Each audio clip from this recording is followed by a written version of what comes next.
welcome to our class today in PP2. And today we are going to learn about sound E, words with E sound. As you can see on our chalkboard, we are going to read. We are going to start by sound E. We are going to start E, B, D, F, G, H, G, K, L, M, N, P, R, C, T, V, W, E, Z. Now you are going to read words with E sound. Lip, lip, and the word is lip. Pin, pin, and the word is pin. Six, and the word is six. Jig, jig, and the word is jig. Hill,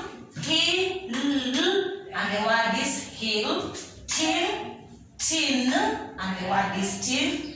Mill, and the word is mill. Zip, and the word is zip.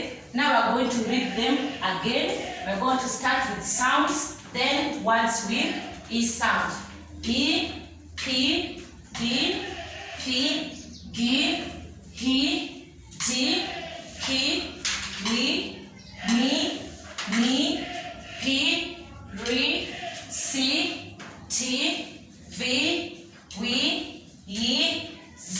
Now words with E sounds. Lid, lid, and the word is lid.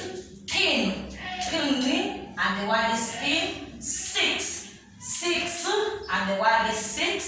Jig, and the word is jig. Hill, and the word is hill. Tin, and the word is tin. Mill, and the word is mill. Zip, and the word is zip. Now learners, you are going to fill in E sounds and read. We are going to fill in with E sounds and then we are going to read them. Number one, we are going to fill in with E sounds and we will get jig, and the word is jig. Number two, E sound, zip, and the word is zip. Number three, E sound, lid, and the word is lid.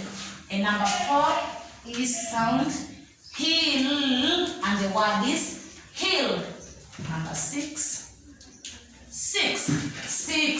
and the word is six. Number six, pin, and the word is pin.